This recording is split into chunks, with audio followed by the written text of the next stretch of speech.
Hi hello అండి. నేను మీ Samyuktha. Welcome to Samyuktha vlogs. Chicken pakodi చూసారా ఎంత బాగుందో. ఎలా చేయాలో చెప్తాను చూడండి.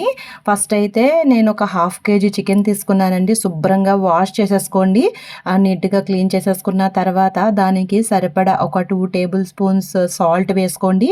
అలాగే దానికి సరిపడా కారం కూడా వేసుకోండి. మన స్పైసీకి తగ్గట్టుగా అనమాట. చిన్నపిల్లలు అది తినేలాగైతే కొంచెం తగ్గించండి, లేదా నార్మల్గా ఒక 2-3 స్పూన్స్ సరిపోద్ది అనమాట. దాంట్లోనే ఒక 2 టేబుల్ స్పూన్స్ కార్న్‌ఫ్లోర్ వేయండి. అలాగే 2 టేబుల్ స్పూన్స్ ఏమో శనగపిండి వేయండి. బైండింగ్‌కి చాలా బాగుంటుందన్నమాట. దానివల్ల క్రిస్పీనెస్ వస్తుంది. ఇంకా బైండింగ్ ఫ్రై కూడా చాలా టేస్టీగా కుదురుతుంది. సో తర్వాత దంచి పెట్టుకున్న అల్లం వెల్లుల్లి పేస్ట్ అనమాట ఒక హాఫ్ స్పూన్ వేసుకోండి, సరిపోద్ది. ఇంకా దీంట్లోనే ఒక నిమ్మకాయని ఇలా పిండి రసం వేసుకోండి.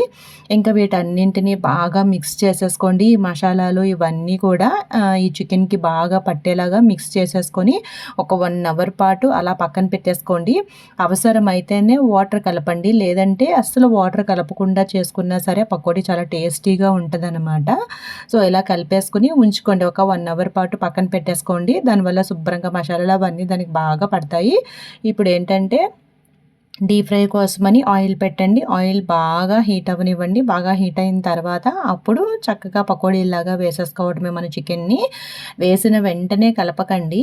వేసిన వెంటనే ఒక 2-3 మినిట్స్ అలా ఉండనియండి. అప్పుడు మనం కలుపుకొని టర్న్ చేసుకుంటే ఒకవైపు ఫ్రై అయ్యి, ఈ వేగేటప్పుడు మాత్రం కొంచెం మీడియం ఫ్లేమ్లో పెట్టుకోండి, లేదంటే పైనంతా కరకరలాడుతుంది, లోపల ఫ్రై అవ్వదనమాట. సో మీడియం ఫ్లేమ్లో పెట్టుకొని చక్కగా బాగా ఫ్రై చేసుకోండి. అప్పుడు లోపల కూడా బాగా ఫ్రై అవుతుంది. చక్కగా టేస్ట్ కూడా చాలా బాగుంటుంది అనమాట. చూడండి కలర్ కూడా ఎంత బాగుందో. ఫుడ్ కలర్ అది మాత్రం ఏమి యూజ్ చేయొద్దండి. ఫుడ్ కలర్ వల్ల హెల్త్ పాడవుతుంది. ఏం అవసరం లేదు. మనం ఫ్రై చేసినప్పుడే దాని కలర్ చక్కగా చేంజ్ అవుతుంది. అండ్ మనం కారం కూడా వేస్తాం కాబట్టి ఆ రెడ్ కలర్ ఆటోమేటిక్గా వస్తుంది అనమాట. సో ఫుడ్ కలర్ అవసరం లేదు. చూసారా ఎంత బాగా ఫ్రై అయిందో.